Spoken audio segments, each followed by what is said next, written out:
Nah, baru kemudian pemerintah mengambil pajak mereka yang penghasilannya dana JHT-nya di akhir itu di atas 50 juta gitu ya. Berbasis prinsip keadilan sosial dan makanya kemudian pemotongan dana pajak penghasilan ketika pencairan JHT itu hanya dikenakan buat mereka yang dana JHT-nya di atas 50 juta. Dulu mungkin kita sempat merasakan terkait dengan ketidakpercayaan masyarakat terkait pajak ini ya.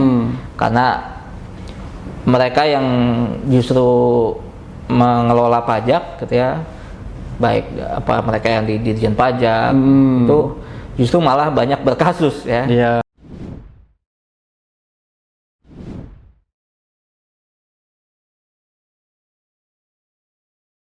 Halo kawan-kawan, teman-teman dan sahabat-sahabat semua. Seperti biasa, kembali lagi bersama kami di program The Respond, program yang akan mengulik berbagai macam komentar dari netizen.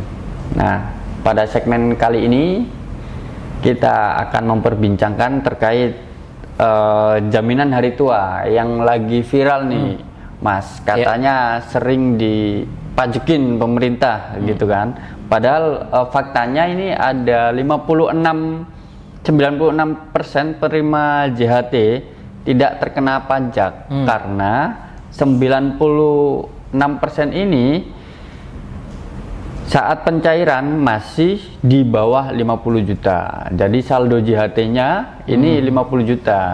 Cuman kemarin di media sosial kan rame, ada ibu-ibu yang ngambil JHT-nya itu kena pajak 12 juta. Nah, itu yang lagi viral nih. Menurut Mas gimana nih, Mas?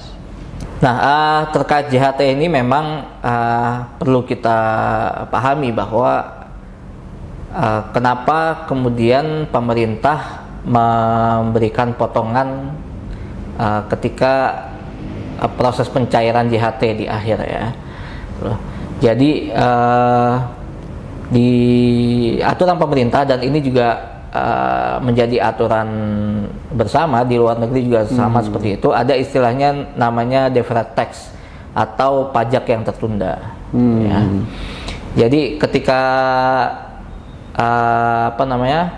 kita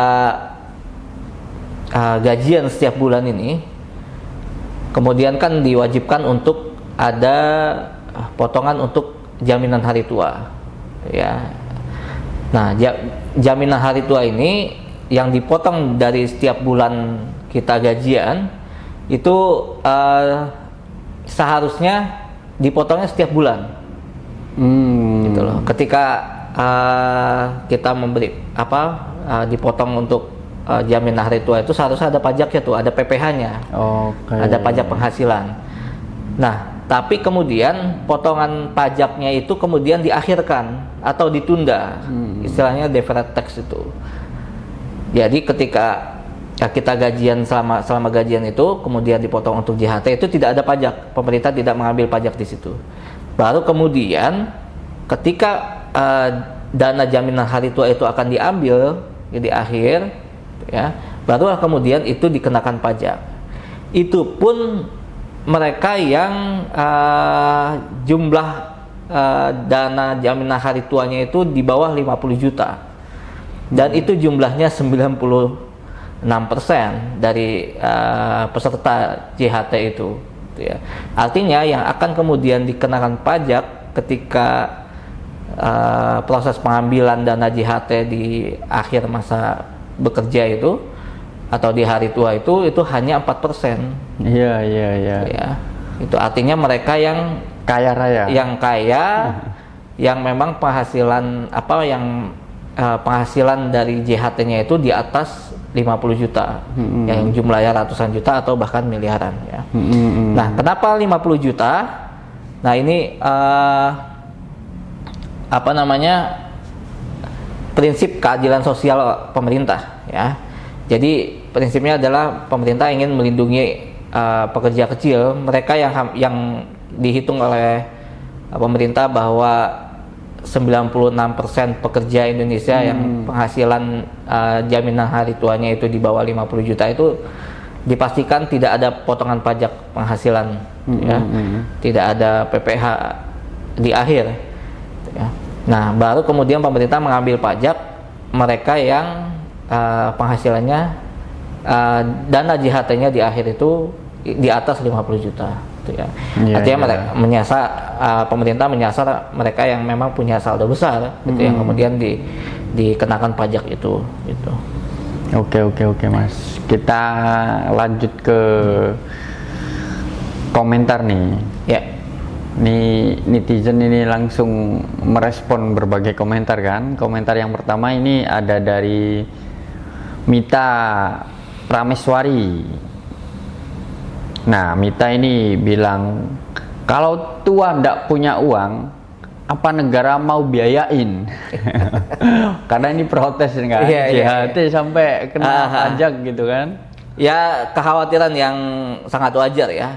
Ini kan programnya adalah jaminan hari tua, tapi kemudian ketika dana jaminan hari tua itu diambil, tapi kok dipajaki gitu ya. Nah, tadi saya sudah jelaskan bahwa yang kemudian pemerintah kenakan pajak adalah mereka yang memang penghasilan jaminan hari tuanya di atas 50 juta.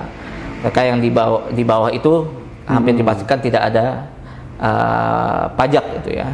Tidak ada dikenakan deferred tax tadi, pajak yang tertunda itu. Gitu.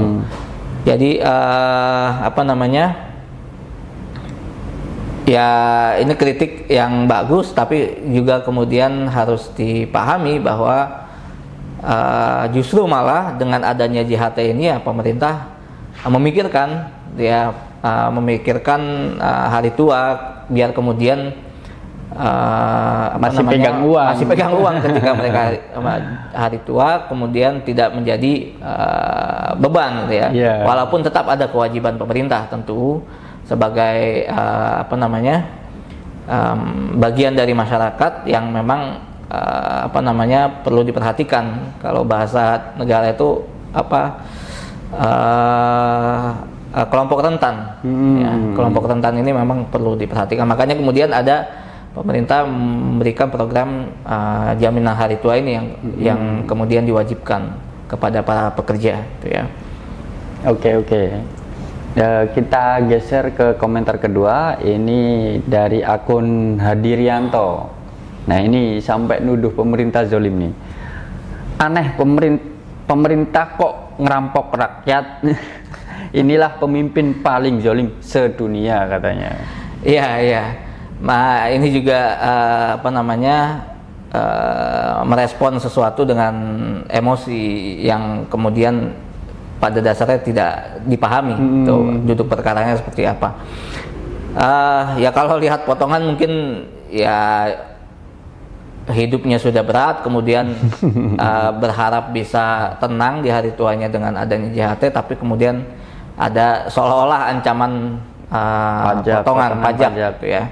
Tapi itu tidak berlaku untuk mereka yang yang kurang mampu atau yang nilai JHT-nya di bawah 50 juta. Yang ya. Jadi tidak perlu khawatir ya. Yang 96% gitu ya. Jadi yang mereka dipotong itu yang hanya 4%. Yang ketika mereka mencairkan dana itu mereka kena pajak deferred tax itu. Pajak yang tunda dari PPh yang harusnya tiap bulan mereka bayarkan. Oke, kita lanjut ke komentar ketiga nih Mas. Ya. Nih ada dari akun Ayo Guyu. Ini bilang potongan pajak itu normal. Katanya gini, sebetulnya ini tidak berbeda dengan yang ada di negara lain. Potongan JHT setiap bulan dilakukan sebelum pajak penghasilan. Pantes waktu pencairan JHT kena pajak, ya normal lah katanya. Ya ini persis apa yang saya jelaskan di depan tadi bahwa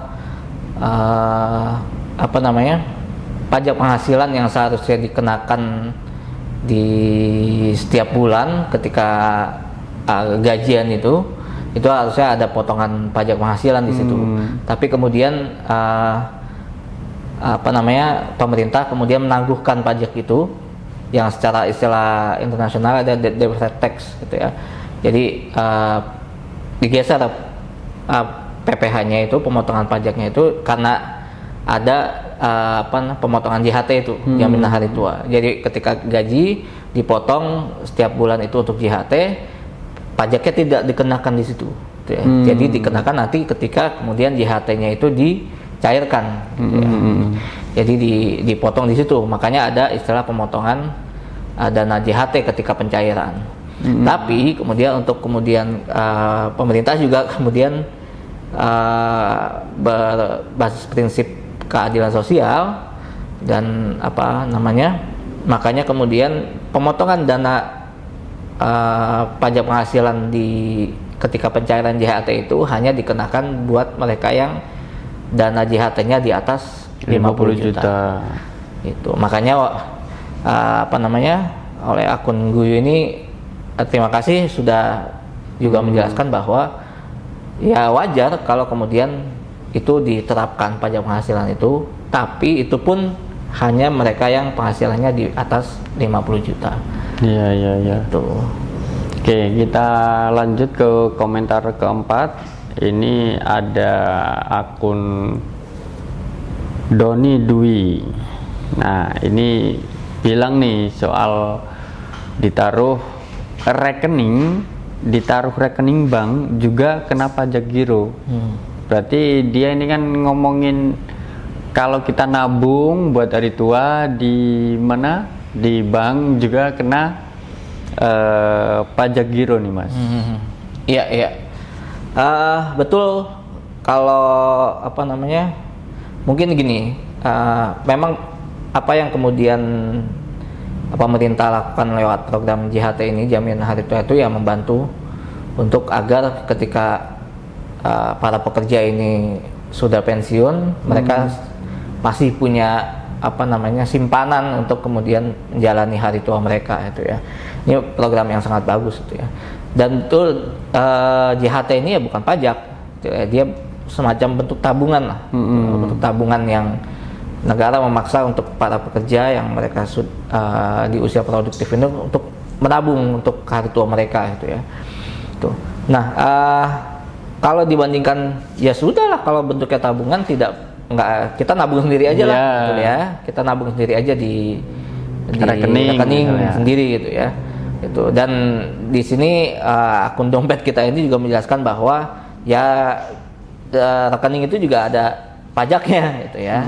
Tapi memang pajak yang kemudian dikenakan di rekening ini pajak yang dibebankan bukan dari nilai tabungan kita, tapi dari dari bunga. Dari bunga.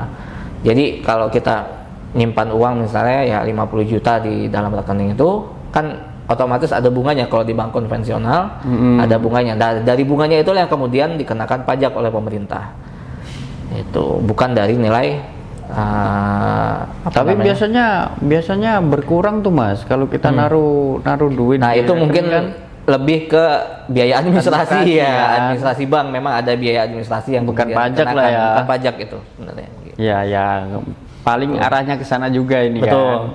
Nah kalau kita mau mengedukasi soal pajak ini ya kan memang penggunaannya oleh pemerintah ini selain untuk menjalankan negara juga dikembalikan untuk membangun fasilitas umum, infrastruktur, jalan, untuk subsidi misalnya subsidi BBM gitu ya. Nah itulah pajak-pajak yang kemudian diambil oleh pemerintah dari rakyat, itu dikembalikan lagi ke rakyat untuk fasilitas umum. Oke, kita geser ke komentar terakhir nih Mas. Ya. Ini sebenarnya akun Hadi Rianto ini muncul lagi nih kok. Dia nih berkomentar yang kedua ini gini ngomongnya, Prabowo dan Purbaya adalah manusia paling mata duitan katanya. Apa-apa dipajakin, ke depan berak kecing kentut pasti dipajakin dan hasilnya dikorupsi. Ini ada pesan juga ini Mas. Ya dulu mungkin kita sempat merasakan terkait dengan ketidakpercayaan masyarakat terkait pajak ini ya. Karena mereka yang justru mengelola pajak gitu ya, baik apa mereka yang di Ditjen Pajak itu justru malah banyak berkasus ya. Kita lihat sendiri mereka korupsi, bahkan mereka juga memperkaya diri sendiri gitu ya. Itu sempat beberapa tahun lalu hilang kepercayaan masyarakat terkait dengan kewajiban pajak karena dianggap pajak mereka tidak dipergunakan dengan semestinya itu ya, untuk pembangunan, untuk fasilitas umum gitu ya, untuk subsidi ke masyarakat kecil gitu ya. Tapi kalau kemudian kita lihat pada pemerintahan saat ini justru kepercayaan itu saya lihat meningkat ya. Gitu loh. Iya, makanya kemudian pada pemerintahan saat ini Pak Prabowo, bahkan ketika akhirnya Menteri Keuangan berganti dari Ibu Sri Mulyani ke Pak Purbaya, muncul optimisme gitu ya terkait di tengah masyarakat bahwa karena Dirjen Pajak ini di bawah Kementerian Keuangan dan Kementerian Keuangan digawangi oleh Pak Purbaya yang notabene orang baru yang membawa optimisme, sehingga muncul kepercayaan masyarakat gitu ya. Ya semoga apa yang kemudian dikhawatirkan terkait dengan penyelewengan dana pajak gitu ya, itu tidak terjadi lagi. Semoga lebih tertib dan bisa dimanfaatkan untuk masyarakat lagi, Mas ya. Betul. Oke, mungkin kita cukupkan karena komentar sudah kita bacakan, sudah kita bedah. Terus ikuti perbincangan menarik kami selanjutnya. Salam.